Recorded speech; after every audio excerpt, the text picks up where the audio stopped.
every time I take a big vehicle out here, y'all are like, oh, that's so big, it's too much truck. But then I take out something small and you're like, oh, it's so tiny, you need more truck. Okay, well today I'm gonna find out if any of you are right. So first up, I've got the little itty bitty Crosstrek, but this is the Wilderness Crosstrek with revised gearing, a lift, and bigger tires. And not that you would cross shop these two vehicles in a million years, but this is the big Mamma Jamma Ford Expedition with the Tremor package. Lift, tires, and a rock crawl mode. So we got the biggest and the smallest vehicles that we could get our hands on. I got a whole bunch of dirt out there. Let's get to testing. We're Edmunds, and we test hundreds of cars each year on the road and at our private track, so you get the most trusted reviews. If you want to know which car, truck, or SUV is the best, then stick with us. All right, first up is our hill climb. Now, what's happening behind me, it might look like it's easy, but trust me, for a full-size SUV and a little teeny tiny SUV, it is a challenge. In fact, we had the full-size 4x4 Chevy Tahoe in the Z71 trim, and it didn't even make it like 10 feet up the hill. So this is a thing. All right, it's the big boy first. Now, I have a 2-speed transfer case here, so I'm in 4-low, which is why it's so very slow. And I'm also in rock crawl mode that automatically locks the rear end. And I also have some off-road cameras here that even has my tire tracks, which is good because this front nose is real long. So let's see, I'm gonna go in a little hole right there. All right, no big deal. 33-inch general tires, general grabbers. And what I like about these is they're kind of lightweight, but they still give you a good amount of off-road traction. Oh, that was real easy. That was hardly any wheel spin at all. All right, so that was a little bit easy. So I'm gonna take a slightly different line. And listen, I got 10.5 inches of ground clearance and I got this low range. But at the end of the day, I'm still in an Expedition. There's some holes up here that are pretty bad. Come on, Bubba. There we go, there we go, there we go, there we go. Ooh, ooh, ooh, ooh, ooh, ooh. Ooh, he's doing it. Ooh, he's doing it. Ooh, I got a front wheel up real high. Come on, come on, come on. Get traction in the front. There we go. Yeah, all right. That was a little bit more challenging. Definitely had to fight for a little bit of traction there in the front and goose it just a little bit more because I got that front wheel up. But that was fun. It did it. I love it when my plan comes together. One thing I don't like about the Expedition are those side steps. I mean, yeah, it sits kind of high off the ground, but it does a doozy on your clearance when you're going through some of that rough stuff, and you really have to keep an eye out for it. And if you're looking for a new off-road rig, we've got tools on the site to help you find a great deal on something small, big, or anything in between.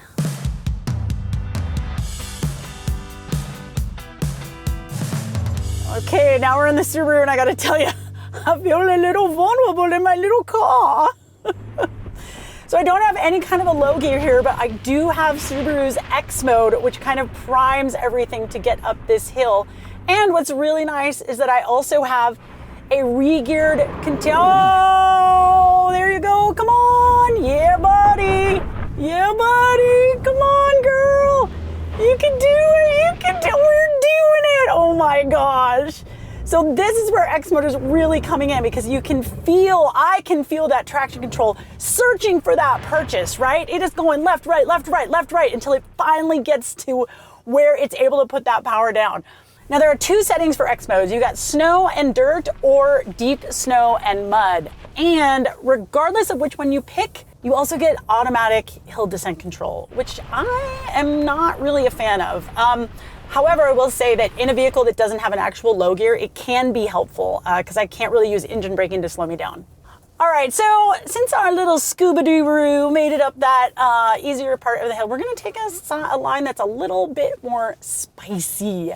Now, what's really nice about the Wilderness is that they have re-geared the final drive for you. So a stock Crosstrek, you'll get 3.77 in the rear. This one has got a 4.11, so you get a little bit of low gearing. Come on, girl.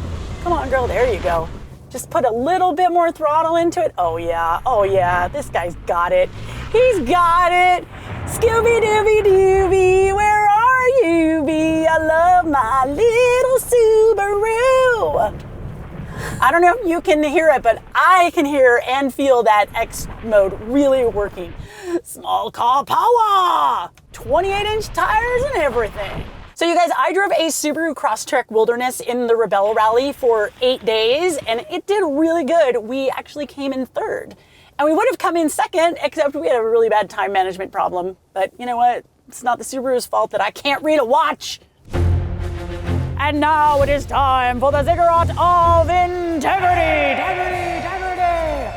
Now what this does is it tests chassis flex and articulation. So what we do is we drive the vehicle up to here until we lose traction on that rear tire, and then we stop. All right, first up is the Subaru.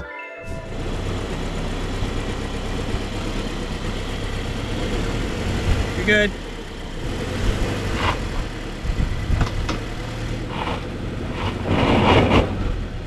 That's it. You guys, we made it up the first step, yay! Now, we did have a little bit of a tight squeeze here, and that's because the Wilderness has an approach angle of 20 degrees. Now, that's more than the standard Crosstrek, but still, it's not a lot. In fact, the first thing I did to my Crosstrek Wilderness for the Rebel Rally was put a 2-inch lift on it, and that made all the difference.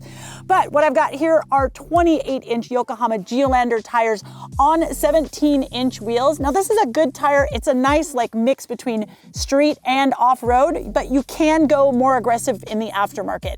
And remember, with the Crosstrek, you don't get a full-size spare. You got to go up to the Forester Wilderness in order to get that. Underneath the Wilderness has what Subaru calls enhanced underbody protection, but you guys, it's just a really thin plate across the front. There is nothing protecting the fuel tank or the differential or anything like that, so beware.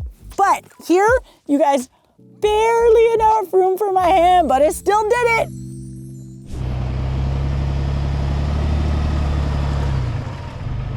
You're on the second curve.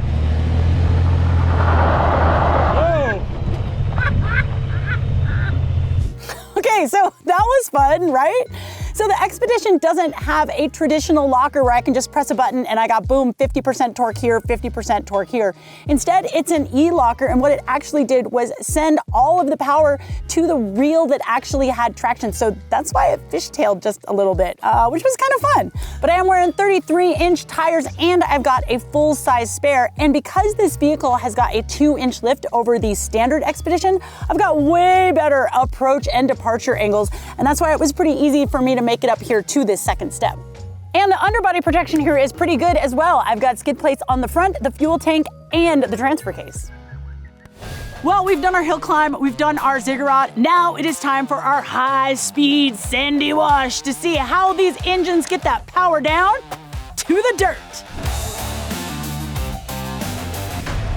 Now, under the hood of the Expedition beats the heart of a Raptor. That's right, it is a 3-liter high-output twin-turbo V6, 440 horsepower, 510 pound-feet of torque. But boy, do I feel every single ounce of these 6,000 pounds. Now, this is made into a 10-speed automatic transmission, and because I kind of want to keep the revs high and I don't have paddle shifters, I've put it into sport mode, which puts it into 4 auto.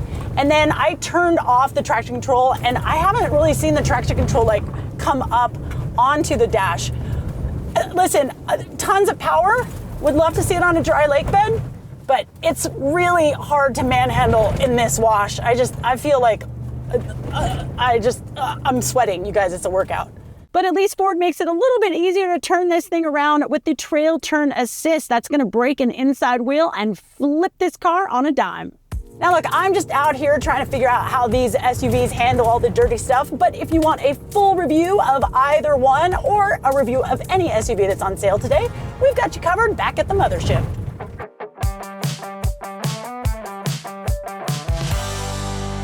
All right, in this Subaru, it's a good thing it is lightweight, because guess what?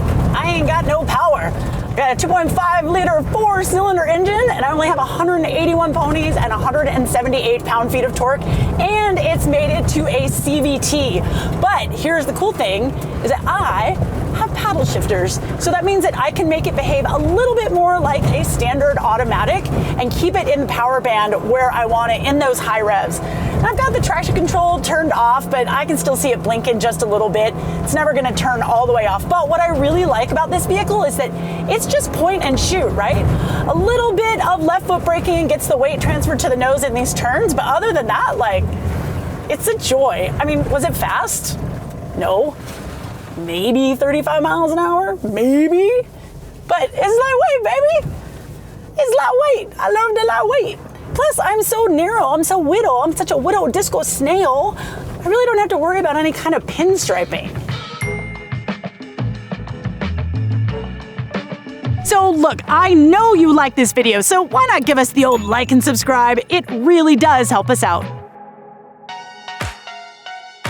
What a great day in the dirt. I had so much fun today, but I want to start with the Subaru because this wilderness package, it really does add a lot of value. I mean, it's more than just a sticker package. You've got the re-gearing, the lift, the tires. You're gonna be able to get out really far, but the question is, who should buy it? All right, well, it's kind of tiny, so it's you. Maybe you got a significant other. I mean, you definitely have a dog, but you might still have a lot of gear. And what's great is that this Subaru can tow 3,500 pounds. 3,500 pounds, that is a lot for a vehicle this size. Plus you can also have the capability of a roof rack up top. All of this for 35 grand? I mean, come on, it's a no-brainer. All right, now who is hanging out in the Expedition? Well, obviously someone who's got a lot of family or a lot of friends and more importantly, a lot of stuff. Or maybe you've got a toy hauler or a boat because this guy can tow 9,300 pounds. And again, that is a lot for a vehicle like this. But the best part is that you can come out here into nature and you know you're not gonna get stuck because the Tremor is a legitimate off-road package. As for me, well, I'm single as a Pringle and ready to mingle. You know which car I'm picking. It's Subaru, baby.